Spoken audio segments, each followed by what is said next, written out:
ওকে, so সাধারণত একজন ভালো বারিস্তা যদি তুমি হতে চাও বা যে কেউ যদি হতে চায়, প্রথমত তাকে হতে হবে নম্র, ভদ্র, একটা হাসি খুশি ব্যক্তিত্ব সম্পন্ন মানুষ।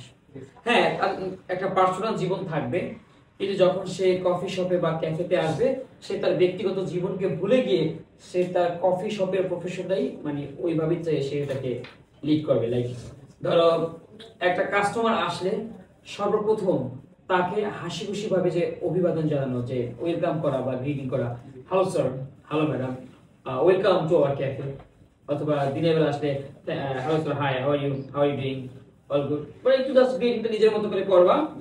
এরপর হচ্ছে যে কাস্টমারকে টেবিলে বসানো, যদি টেবিলটা একটু অগোছালো থাকে, নিজের ইচ্ছায় মানে তুমি তো ক্লিন করে দিলা, বা তুমি এমন ভাবে কাস্টমারকে ট্রিট করলা যেন কাস্টমার বুঝতে পারে যে তুমি তার জন্য করছো টেবিলটা ক্লিন। এতে সে আরেকটু মানে তার জায়গাটা ভালো লাগবে এবং তোমার সার্ভিসটা সে অন্যভাবে ভালো চোখে দেখবে, যেটা তোমার জন্য ভালো। এরপর তাকে মেনু সাজেস্ট করা, এক্সকিউজ মি স্যার অথবা excuse me madam, here is our menu, so if you have any query from the menu you can let me know and kindly তোমার যদি টেবিল থেকে অর্ডার নেওয়ার অপশন থাকে তুমি বলবে যে টেবিল থেকে অর্ডার নিবা, আদারওয়াইজ বলবা যে ma'am kindly place your order at the counter. তার মানে হচ্ছে কাস্টমারকে সার্ভ করার ক্ষেত্রে আমার অলওয়েজ পজিটিভ অ্যাটিটিউড থাকতে হবে। Exactly always positive, right. এবং তুমি যখন কাউন্টার বিহাইন্ড দ্য কাউন্টারে যখন তুমি থাকবা, তোমার চোখ কখনো কাস্টমারের দিকে থাকবে না, মানে কাস্টমার কি করছে এটা তুমি চোখে চোখে দেখতে পারবে না। এতে সে আনকমফোর্ট ফিল করবে, একটা ইতস্তত ফিল করবে এবং সে আনইজি ফিল করবে। তুমি তোমার কাজ করবা, ধরো ক্যাফেতে যদি জাস্ট দুইজন কাস্টমার থাকে বা একটা কাপল থাকে, তুমি দাঁড়ায় থাকবে না ক্যাফের মধ্যে। আমি জানি তোমার কোনো কাজ নাই, তারপর তুমি নিজেকে অন্য কাজে ব্যস্ত রাখবা, যেমন ধরো ক্লিন করা, মুছামুছি করা, বাট অলওয়েজ কাজ করো বা কান দুটা এদিকে ফোকাস, যে কাস্টমার কখন কি ডাকলো কিনা। ধরো কাস্টমার ডাকলো, এক্সকিউজ মি, এই একবার বলাতে যেন তুমি তাকে ইয়েস ম্যাম প্লিজ প্লিজ বলুন না, এটা তো কিন্তু বলতে পারো, এটা কি important.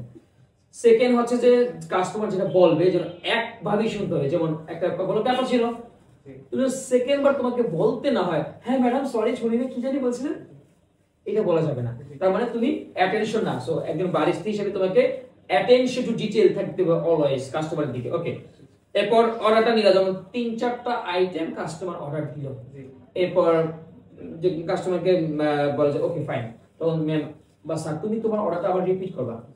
Excuse me sir, madam I repeat your order, you order like 1 cappuccino, 1 Americano, 1 sandwich and momo. Ma'am আপনি কি আর কিছু অ্যাড করতে চাচ্ছেন? Would you like to add anything else? তো no no thank, okay ma'am just give me 5 to 10 minutes, as soon as possible I will try to serve you।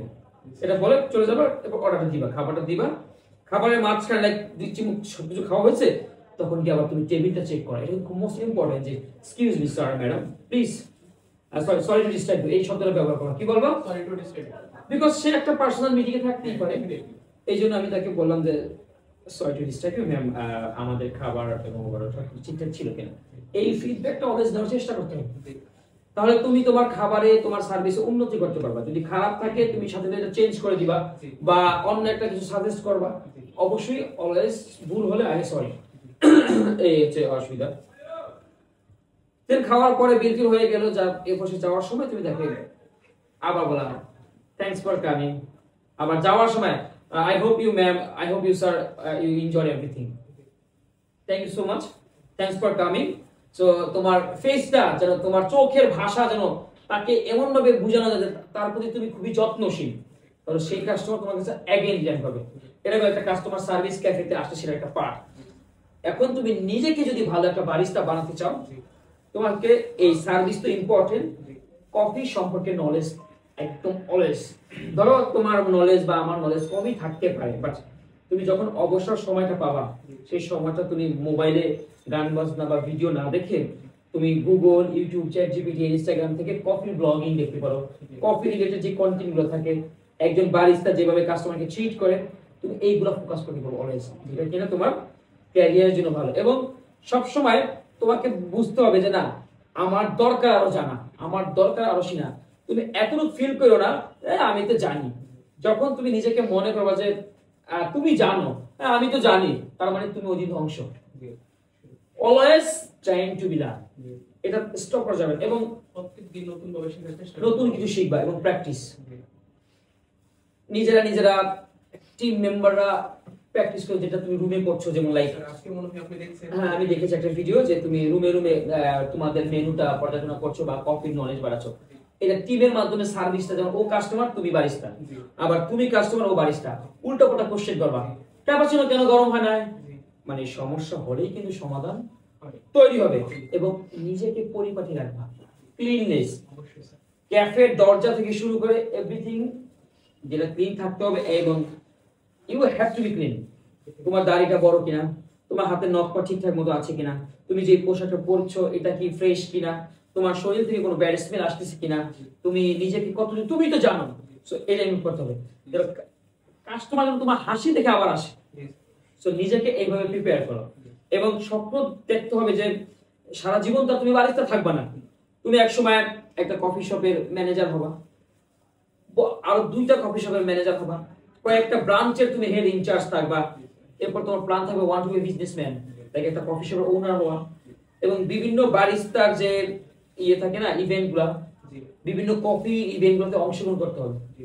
বিভিন্ন সময় online থেকে কফি অ্যাক্সেসরিজ এর ঘাটাঘাটি করতে হবে, বই পড়তে হবে। কফি বারিস্তাদের অনেক ভালো বই আছে, আমার কাছেও আছে, তুমি চাইলে সেটাও ফলো আপ করতে পারো। ওভারঅল প্ল্যান থাকতে হবে যে নিজেকে একজন চ্যাম্পিয়ন বারিস্তা মানে লাইক গড়ে তোলা। এইটা আমার তোমার সকলের স্বপ্ন হওয়া উচিত যে একজন সাধারণ বারিস্তার জন্য একদিন চ্যাম্পিয়ন বারিস্তা। তোমার স্বপ্ন যদি বড় হয় তাহলে তুমি বড় অর্ধেক পর্যন্ত হলে আগাতে পারবা।